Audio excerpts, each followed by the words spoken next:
क्रिस्त में प्यारे भाइयों और बहनों, इस संसार में कद का छोटा होना विभिन्न अर्थ प्रस्तुत करता है। पुराने व्यवस्थान हबाकुक अध्याय 1 पद संख्या 1 से 4 यह छोटा होना एक तरह की निर्धनता तथा असहाय होने को दर्शाता है।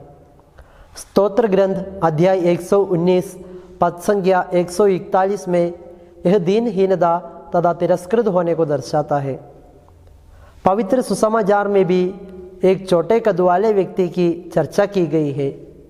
हालांकि यह उसकी शारीरिक ऊंचाई की ओर इशारा करता प्रतीत होता है, पर वास्तव में यह उस आध्यात्मिक स्थिति को दर्शाता है जो उसके जीवन के हर क्षण में प्रभावित करता है। जक्केउस एक प्रमुख और धनी नाकेदार होते हुए भी समाज से तिरस्कृत है। समाज में उसकी कोई मान्यता ही नहीं। वह तो रोमन साम्राज्य में ही सराहा जाता है, क्योंकि वह अपने ही लोगों पर नज़र लगाए रखता है।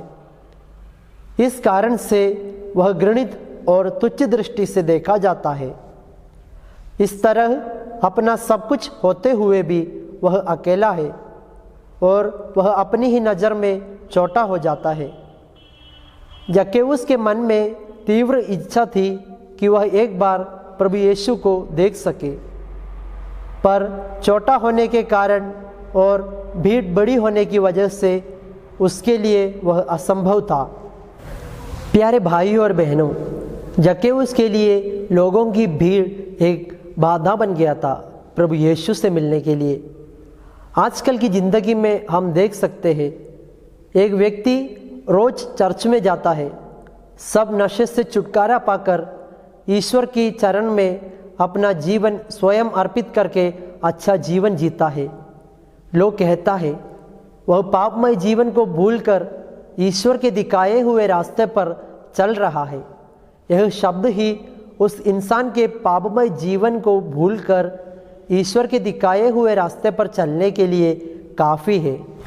हम अपने जीवन में एक बार जांच करके देखें कि ईश्वर से मिलने के लिए क्या रुकावट है। हमारे जीवन में रुकावट कई प्रकार के भी हो सकते हैं, जैसे एक दूसरे के प्रति शत्रुता का बंधन, कुछ दर्द और चोट का बंधन हो। जब हम प्रार्थना द्वारा इन सब से बचने में सक्षम होंगे, तब हम प्रभु यीशु से मिल सकते हैं। ईश्वर से मुलाकात होने के बाद जक्केउस की ज़िंदगी पूरी बदल जाती है। वह कहता है, मैं अपनी आधी संपत्ति गरीबों को दूंगा और मैंने जिन लोगों के साथ किसी बात में बेईमानी की है उन्हें उनका 6 गुना वापस लौटा दूंगा। यीशु ने उससे कहा, आज इस घर में मुक्ति का आगमन हुआ है, क्योंकि यह भी इब्राहिम का बेटा है। पवित्र सुसमाचार 2 प्रश्न हमारे सामने रखता है।